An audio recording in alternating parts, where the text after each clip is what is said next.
Hey, Chopper here, Chop Shop time, and we are going to use lacrosse as an allegory for life. My guest today is my main man, Robby Stack, and he's got an unbelievable story to tell about his evolution from little kid soccer player till he found his niche in life at age 30, and it's quite a journey. Robby, great to have you here today, brother. Hey, I'm happy to be here. Thanks for reaching out. Chopper, otherwise known as Big Drew. Listen, man, you got a lot of great stuff to talk about. You know, one of the things that I want to get into is how you got from, the son of a lacrosse prodigy playing, or a soccer prodigy, playing soccer as a kid. Somehow your life turned to lacrosse. So why don't you take us back to how you got interested in soccer and some of the stories that went with that? Yeah, so I mean, my family grew up a soccer family because my dad played at UVA. He actually played 4 years under Bruce Arena, who was the former U.S. men's national team coach and also coach for LA Galaxy. He might be coaching the New England Revolution now, but my dad was, from my understanding, and I've played with him a little bit, pretty darn good at soccer. And I grew up, soccer ball, like probably at my feet, pretty young age. And I love that sport. I still love that sport, but there was a time, I'd say, junior or senior year, lacrosse was rather new to me. I think I started 7th or 8th grade.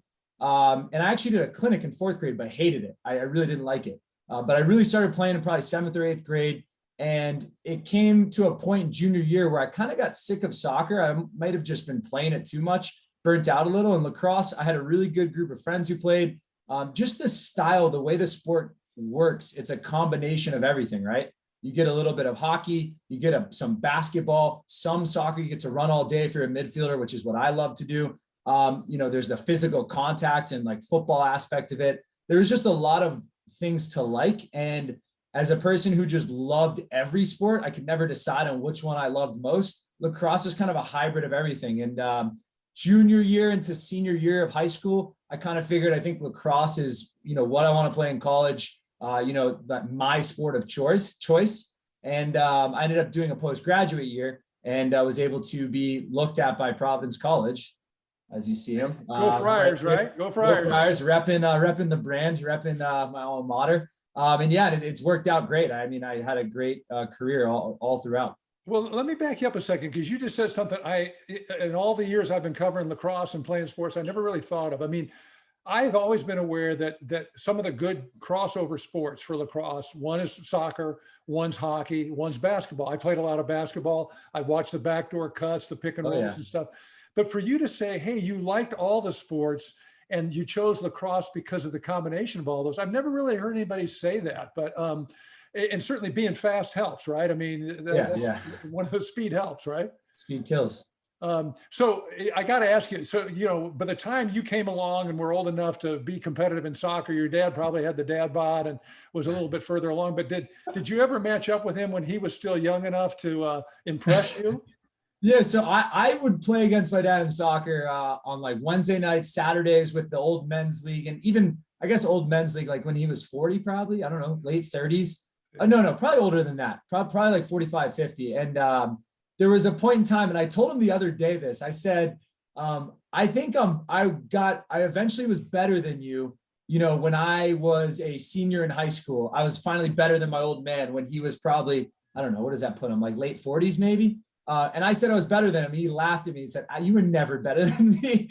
And I was like, come on, dude, you were old. I was way faster than you. But to be honest, he's an unbelievable player. His like work rate, something I try to take from him, still take from him in every aspect of life. But his work rate on the field, the guy was an engine. He never stopped. But I would like to say we had our battles, and I thought I was better than him once I got athletic enough to kind of just be better than my slower, older dad. But he stayed in really good shape until he got 2 hip surgeries recently. So, well, sorry to hear that. Now, at his advanced age now, does he still play at all, or is it?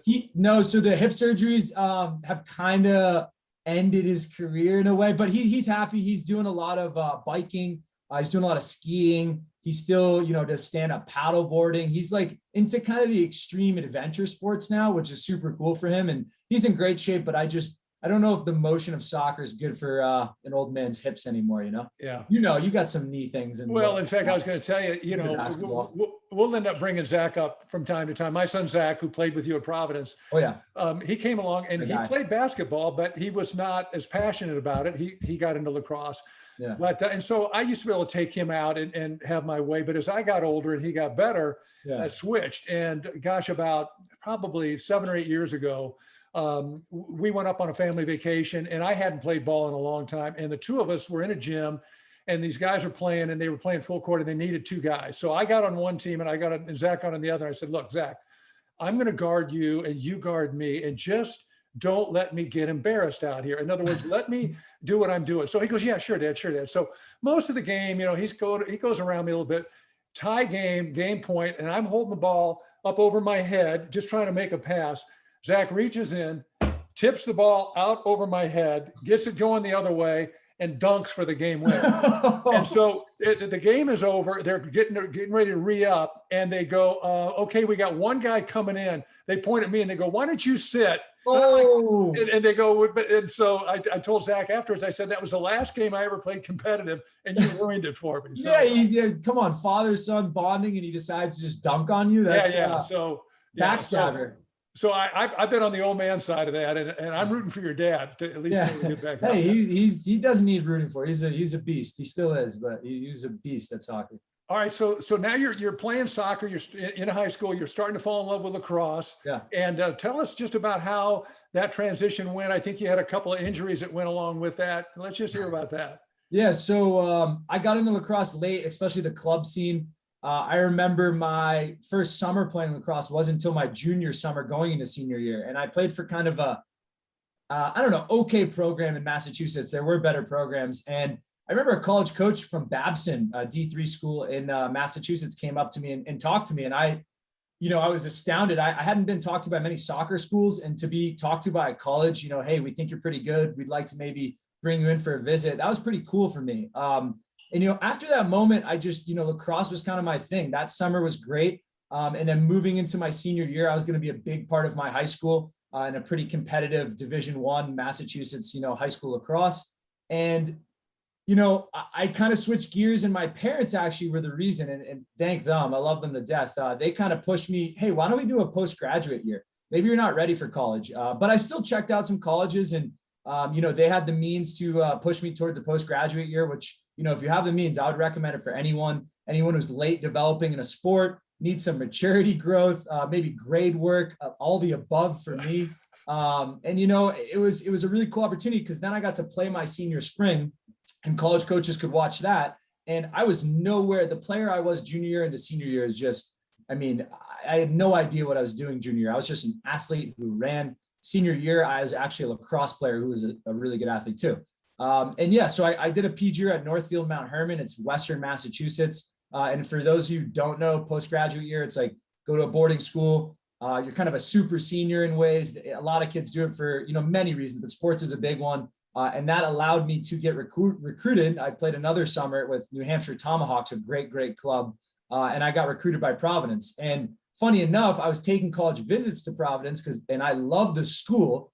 And I thought, oh, I can't play D1. Like, I'm not good enough. This stinks. But another year, here I am. Providence is looking at me. They reached out, and it was, a match made in heaven, as a lot of people say. I was super excited to be able to pick like the school I loved visiting the most, that and Elon. Providence was one of my favorites. And then to be able to play lacrosse there, it was incredible. And then the long part of this is that PG year with lacrosse didn't quite work out, because I ended up breaking both my feet and my hand at the end of my postgraduate year, so not the best. So, if people haven't already figured it out, you are a little bit hyper, right? Very hyper. Tell me what it's like to be a hyper guy with both feet in a cast, in a wheelchair, and a broken hand. How did you negotiate that?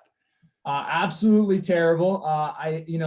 Anyone who's actually, crippled or handicapped, I don't know the proper term for that, the PC correct term, but anyone who's out there who has to deal with that, oh my gosh, it would be really, really, really hard. I was in a wheelchair for only like a month and a half, and crawling around my house. I had knee pads on because I was bleeding from my knees, actually, kind of weird. But I was trying to be active still. I was trying to crawl around. But yeah, I broke my left foot playing lacrosse at a tournament, my right foot, I was, once I broke the left foot, I didn't stop. I played basketball on one foot. I was playing manhunt around the prep school campus. I visited my buddy in college. We played hoops I played on one foot.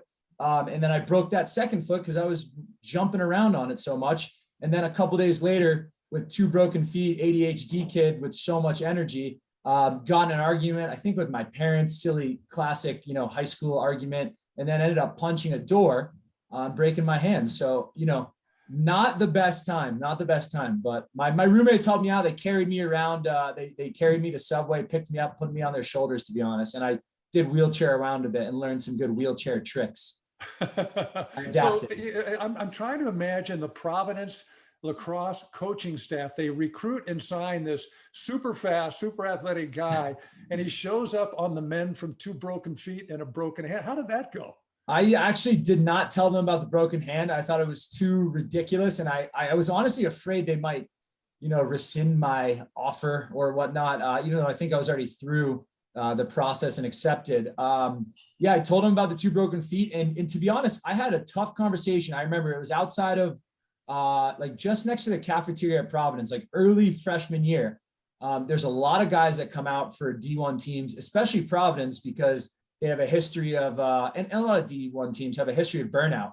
So we have a lot of guys coming in and, our coach at the time calls me and basically is a tough combo with me saying, we're not sure if we can keep you.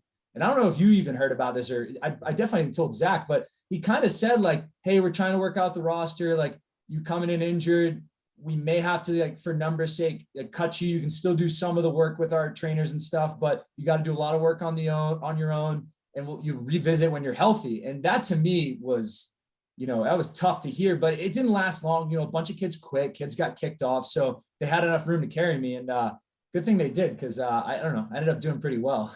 We're going to get to that because you won a game for him at the end. But let's talk about, so you get on campus and, from what I understand, I mean, you don't drink. I don't think you've ever drank. And that can be tough. I mean, to get through 4 years of college without drinking, I want to hear about that. But from what I understand, before you really knew Zach, you guys were each roaming around on a Friday night. You were the only ones in the dorm because everybody else was out getting hosed. Yeah. How did you guys meet up? And tell me about that. That was, all right, that's one of my favorite college stories. As everyone knows, Chopper's son, Zach, my best friend from college. I have a couple of best friends. Zach's one of the top dogs. He was my roommate for many years. First day of college, I remember a lot of the Lax guys, freshmen, are getting together, trying to feel each other out. And I meet Zach. He seems like a totally chill guy. He's got the Cali long hair, tan body, like just total bro. And later that night we go out and he is bringing, I kid you not, 15 girls to this party. And I'm walking with the other Lax boys, the bros. All right. And he's got all the girls and we're walking to this party. I'm so nervous. I've never drank in my life. I wasn't really planning on it. I always thought that, it was just a negative I didn't need if I was going to focus so, seriously on lacrosse and sports. But we can talk about that later on, people who engage in that are still absolute beasts on the field. But yeah, so Zach brings all these girls to the party. I show up empty handed with just some bros. And, we get to the party. I get a cup. Zach's talking to every girl and every person in the place. I end up going up to a group of girls with my cup, just kind of in a loud basement, loud music, first college party, say a couple words, don't get like a very warm response. And I just bail. I leave the party. I walk back, go back to my room. Pretty embarrassing. Skype my girlfriend and just am like, wow, I hate college. Like, this sucks. and then next thing you know, a couple, maybe a week later, it took some time. I find out Zach doesn't even drink. He's just like the life of the party. And he brought all the girls and he's, a legend, but he didn't even love the party. He'd rather hang out with me because we both don't drink. And our buddy, Brendan Schindel, another great friar, hang out at the dorms, and the dorm life was awesome. It's basically like a frat house. It was an all boys dorm. Everyone played sports there. And we spent all of our, crazy nights just cruising around the dorm, seeing what everyone was getting up to. So, and I guess that was what led to some video game prowess, right? I mean, you guys spent a lot of time playing those games. Yeah, we're kind of nerds too. Because I tell you, you probably outgrew it. He didn't. I mean, I think to this day, he's online all night playing games. I still stay up pretty late, Chop. I still am pretty involved in the game. Yeah. So, all right. So I know you guys have got some great stories about the game, the team, the coaching staff there. Without naming names, give me some of your greatest hits, because that's stuff that I just wish I'd been around to see. There's a lot of stuff that happens. So, going in, like I said, there's a lot of turnover at a lot of D1 programs, but Providence was notorious for losing, bringing in 20 plus freshman recruits and only keeping by their 4 years. I think my senior class, when I went in there, had 4 or 5 guys left out of, 15 plus or 20 plus recruits. So only the strong survived, the mentally tough. But the former coach of Providence, my first year, his freshman, sophomore year, he was intense. A lot of D1 coaches are intense, maybe putting it lightly. He had a couple crazy, I don't know, meltdowns. I remember a Manhattan game, I think you were there. We're sitting on the sideline, Manhattan, okay program. We probably should be a little better with our, Big East standing, but we were similar level at that time, and we're losing late in the game. And I think we lost at the end of the day, but we're losing late, and our coach is telling us on the sideline, like, I'm going to make all of you quit on Monday. We haven't even lost the game yet. And he's telling us, and I'm playing, actually, I think this is my sophomore year. So I'm playing second line midi. I'm going out there. My coach is basically telling me, you're going to quit on Monday. We're going to run so hard. And the game still, we have a chance here. And we go into halftime. And I remember Zach went up to coach. He was fuming so much. Zach was worried about his well-being. He thought he was going to have like a brain aneurysm or something.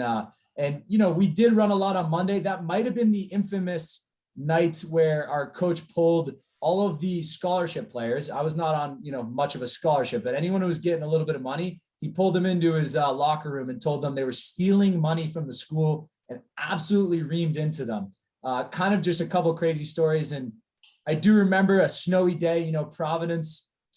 We have some pretty crazy weather. We were playing terrible. There was probably 2 inches of snow on the field, and our coach took off his shirt to prove that he was tougher and that we were all being a bunch of, wussies. And he takes off his shirt. We run our hour of practice. We're playing like trash. He's tougher than us. And then he calls out sick the next 2 or 3 days, catching a cold, which I thought was rather funny. But there's an infamous picture too at Providence that people who were working out in the gym could see the field, us practicing in this blizzard, taking pictures of the coach, dropping the ball, calling the face off, shirt off, just absolute crazy man. Let me tell you, and this coach, X's and O's wise, he knew what he was doing. A little intense though at times, a little intense. Well, I can tell you that, just listening to that story, what he needed was his mother to tell him to come in and put on a shirt, but he didn't have that, right? So probably. All right, so Robby, get us to, you played D midi, and as the years went by, you played more and more. Yeah. Tell us about your final game in college, senior year, last game. You're playing at Villanova, which was a really good team, a much higher rank than you guys. Yeah. Tell us about that. Yeah. So, just through my career at Providence, I played O-Midi, my first 2 years there, got a little bit of time my sophomore year. And then new coaching staff came in, really liked my athleticism and, wanted to use me as a D-mid just because they're like, you'll be on the field all the time. And, anything to help the team. I just want to play. I want to help the team. I want to win. If you think it's best, I'm there. So I played D-mid, started pretty much every game, junior, senior year, get in the Big East against some of the best teams in the country. And we get down to our senior year, kind of a, letdown of a senior year for us. We lost 5 or 6 1-goal games. Maybe you remember. It was a tough year for us, but we get to our last game and here we are in a close one with Villanova, who I like to consider a bit of rivals, even though, they are, ranked probably higher than us each year. And we're in the fourth quarter up by 1. And I'm clearing the ball as I always do, like one-man clear show here. And I try to run by 2 guys, kind of. I get rap checked, ball out. They pick it up and go score. And it's like a minute left, game's tied. It's 100% my fault. They've tied us up here. So, the quarter ends. We're going into overtime. And I'm sitting there, as Coach Gabrielli's talking to the boys. And I'm just like, you effed up. You got to make up for this. And I shit you not, I was literally thinking like, I have to be the reason we win this game, because I am the reason we're going to lose it. Like I have to be the reason. So we go through an OT, nothing, second overtime. I believe Zach, your son, or Pappas, one of our other good D-middies, strips the ball, or Zach strips it. Pappas passes up to me. I start cooking down the one-man clear and I see some green in front of me. coach is yelling, yellow, yellow, like get it down the side. And I see an opportunity 15 yards out, a big crow hop, and just crank it sidearm, bottom left corner. And somehow it goes for some, and this is, I did not score my senior year. I scored like 6 or 7 times as a D-midi my junior year, had not scored yet, get my only goal, run to the sideline, get absolutely pummeled by the team, can't breathe under that. It was like the best feeling in the world. And my boy, Zach, my roommate, goes all the way over as everyone's pigpiling, goes to get the ball out of the goal, which is so cool. Gave it to me after the game. I had all the seniors, all my boys, my best friends, my brothers sign it. It's still sitting at my house to this day. So kind of an incredible way. My girlfriend was there. I had aunts and uncles there. They were crying. It was pretty cool. I was one of the top moments of my life, to be honest. Fantastic. And I know that feeling. I've been there too in sports where you think, man, I'm the one that put us in this predicament. I got to get us out. And it's great that you could, and you did. Yeah. Somehow. I don't know. That was crazy. I replay that moment all the time. It was a blast. All right. So I mentioned at the top of the show that we were going to talk about lacrosse as sort of an allegory for life. And the rest of your story is one that I think everybody can relate to, whether they played lacrosse or if they're alive, they can relate to this, because you graduated and you started a business career like so many people do. And, it caused you to rethink things. So, I'm picturing this 22-year-old guy who's out there making his mark on the world. He's moved past college sports. Tell us a little bit about your experience in business and how that led you back to where you are now. Yeah. I think it's a story. Yeah. Like you said, a lot of people could identify with, and, a lot of college athletes, I think a lot of lacrosse players go into business. They may have a family member who is in sales or finance, some sort of accounting job. And I majored in marketing, and just because, kind of that's what you did. And I always low key wanted to be a teacher. It was kind of really interesting to me. My sophomore year roommate, if you remember, Jesse Brennan, was working to be a teacher, and kind of always piqued my interest. So that's in the back of my mind, but I'm like, hey, I'm going to go into sales. I got a great job, connection through high school at this sales company in Boston, interviewed for kind of right after that double OT game winner. I think I got that job, a week later. So it's a pretty good week for me. And I worked that for 8 months, and I hated it. I hated every day of it. The first couple of weeks was fine, but after that, just really wasn't for me. And a lot of lacrosse players, a lot of former college athletes find their way and are really successful in sales with the competitive nature of it. I know you were pretty successful in sales, but it just wasn't for me. And I kind of knew that. So I actually tried to go the coaching route and reached out to my senior captain when I was a freshman, Steve Lyden, a great guy, unbelievable leader. And he kind of just told me it's a grind. If you're going to try to make money and make a living off coaching, you're going to be working weekends. You're going to be working every night. It's going to be a grind. And it kind of, scared me away a little bit. I thought it would be my passion. I know it's my passion, but, I'm thinking it may not be feasible right now. So I stay with the sales route for at least another, 3.5 years, 2 different companies, move out to Colorado, get a sales job. And after this job, a collection agency salesman, I'm thinking enough is enough. We're making the move.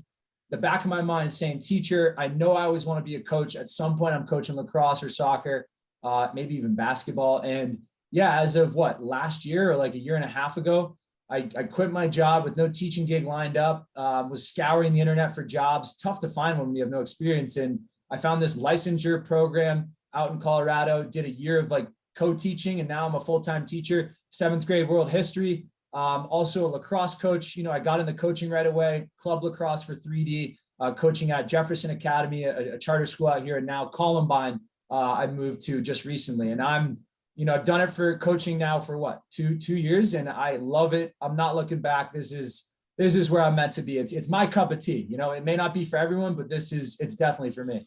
Yeah. And I think the moral of that story isn't so much that you ended up teaching or lacrosse, but rather you didn't quit looking until you found something you really liked. And unfortunately, I think especially in American society, so many people feel the obligation to immediately get into a high-paying growth career. Yeah. And I read an article that said 50% of American workers aren't happy. And so, you didn't want to be that.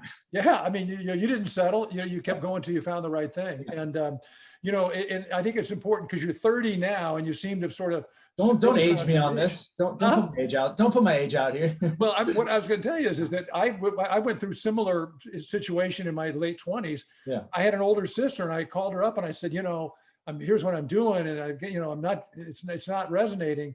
And she said, Drew, you don't have to figure out what you're going to do with the rest of your life until you're 40. Yeah. And I was 28 and I thought, man, that's so far away. That's like never. And so I relaxed. I got into a niche that I was much happier in. And I think it's important for people. I mean, I had a friend that was a college tennis player and cross country guy. And he went to work for a big 8 accounting firm. This is back when there were 8. I think there's 6 now or 5 now. Now it's the big 4. Yeah. Yeah. But he said, he bought a couple suits. He said by the time he had worn his whole wardrobe, which was 1 week, he knew he hated his job. And so he went to work on Monday morning. On Friday afternoon, he went into his boss's office and resigned. He didn't have anything else to go to, but he just said, this is not. I can't do it. Yeah. So I admire the fact that you kept looking and you're so happy now with what you're doing. Yeah, I had a good friend, my roommate right now, who got a similar story, big 4 accounting firm, and within a couple of weeks was just out. And it's, some people love it. Some people love the grind and are good at it, and it works for them. But for others, not so much. But I'm glad I at least tried. I talked to our buddy Brendan Schindel, Zach and I's teammate at Providence about it. And he's just like, yeah, you gave it a shot, man. Like you gave it an honest effort. It was 4 years in sales, 3 different companies, different industries. And it wasn't for me. And I kind of always knew that, but I gave it a shot. And here I am teaching, making a little less money, having a lot more fun. Is it still work sometimes? Sure. But, I do love what I do. I think it's much easier to get out of bed. And the coaching, I don't even know why they pay me to coach. It's so much fun. Like, I can't believe I'm getting paid to do it. Yeah. So to be clear, I mean, neither of us is knocking any particular career path. What I'm saying is, you got to keep trying until you find yours. Now, to each their own. So people don't know, but I mean, you're squared away. You've got, you figured out your career. You got a good career path. You've got a great girl. And I want to ask you about that because this is a girl, you met her in high school. Is that correct? Yeah. The postgraduate year. So I'm happy I did that for many reasons. It helped me get to Providence. I met a lot of great people, specifically met the girl I've been with now for 11 years. We've moved out to Colorado together recently, did the whole dog thing. Everyone in Colorado has a puppy. All right, but let me challenge you on something, because I heard this when I moved to California. They said, hey, man, bringing your girlfriend to California is like bringing sand to the beach. And I would say bringing a girlfriend to Colorado is like bringing snow to the mountain. There's plenty of it there already. So I hope she's not within earshot, because you're not married, but you've managed to, enjoy a terrific relationship for 11 years. That had to be challenging from time to time, right? Yeah. I mean, everyone goes through their bumps and bruises, their hurdles, their struggles, but I mean, it's always been easy. It's been, it was funny. We only dated for, with young high school relationship. I guess I was 19 at the time. She was 18, but, we decided after 3 or 4 months of dating throughout the summer or end of school year and summer, hey, let's stay together in college. We're only 2 hours away, which a lot of people say is a big no-no, but, yeah, I don't know. I think we just made it work. We're 2 pretty compatible people, and we're just enjoying life. I mean, the marriage thing, you never know. It might happen someday, but I'm not putting pressure on you there, brother. We're having fun. We're having fun. Now, I want to marry up 2 things you talked about earlier. One is you don't drink, and 2, you were going to sales meetings where everybody drinks. What was that like? Oh my gosh. So I kind of navigated that in college, but in college you can be an absolute clown. Like, I can go to this big house party and dance my ass off and be a total lunatic, because people probably think you're drunk too, and go to the bars and stuff. But when you get to a work conference in sales, people get after it, and it gets a little crazy at times, but it's definitely weird because it's not college. You're not just hanging out. You're trying to pitch your product or make these connections. So a few times I can think of one specifically at this collection agency I worked at. And if people don't know, collection agencies, it's an interesting industry and a very older industry in terms of the people working. And I'm supposed to go with my boss to this conference. He's been involved in collections for 20 years. And then he has to back out. It's just me going. And I get put at a casino with, a whole collection conference trying to pitch our small company. And I walk into the, networking night, drinks and hors d'oeuvres room. And I am, I'm 28 at the time, maybe. And there's the youngest person there is probably 55. And I was rattled right away. It's not like college. You can't just go dance with people and mess around. And I don't have friends everywhere. I have these collection agency people I got to talk to and schmooze. I did my best, grabbed a soda on the rocks, as I call it, a little pop on the rocks, and, kind of perused the room. But it was terrible. Like, the inside of me was just dying as I was, schmoozing people, just kind of trying to talk sports. not really pitching my company, made the rounds to about a couple, like it was crazy just walking up to random people. I guess that's what people do at these things, or somewhat, but everyone seems to know each other too. In like an industry that's been around for a while, all these people have been around, and I'm just this young kid who has no idea what he's doing. So made the rounds, got out of there. The next night was good because it was gambling on sports. So I made some better connections with that. But yeah, weird experiences for sure. You got to really almost put on a different mask for that for a second to get through it. But that's fine. I made it through. I made it through the night alive. Well, yeah, I think we've all been there. It's funny because when I was your age and I was in college, I drank plenty, but somewhere along the line, I think my alcohol taste buds atrophied. And so I don't drink at all right now and haven't for probably 15 years. And it used to be we go to parties and all of our friends know that I'm not really. So I would just sort of nurse along a glass of wine. Now they all know me. And they're like, hey, the bottled water is right over there. And I'm happy as a clam. It's all. Yeah. Hey, to each their own, right? Everyone's got their own style. And I'm a big sugar guy. I'm an energy guy, Mountain Dew, Red Bull. Shout out to them. Little plug on here. Sponsor me. No, I mean, I love a little sugar. I've just never been into the alcohol. I don't know. Not my thing. That's awesome. And it's funny because I tell you, the next mornings are a lot better getting out of bed without having. I will. Yeah. I've seen that. I've seen that. But I'll tell you what, when you get old enough like me, you can get food hangovers. Like if I have a big dinner, I get up the next morning, I feel like I drank a whole keg of beer. Like, I hope that doesn't happen to me. I don't need that in my life. It's going to, I think. All right. Well, listen, hey, it's been great having you on the show, Robby. And so everybody, it's Robby Stack, coaching lacrosse at Columbine. Someday we'll probably be seeing him in the NCAA Final Four coaching, but that would be cool. That'd be awesome. So listen, thanks for coming on, and let's check back in a short while, see how things are going. All right. Hey, yeah, sounds good. Thanks, Chopper. Appreciate it. Appreciate you reaching out. This was fun. All right, stay good. Yeah, thank you.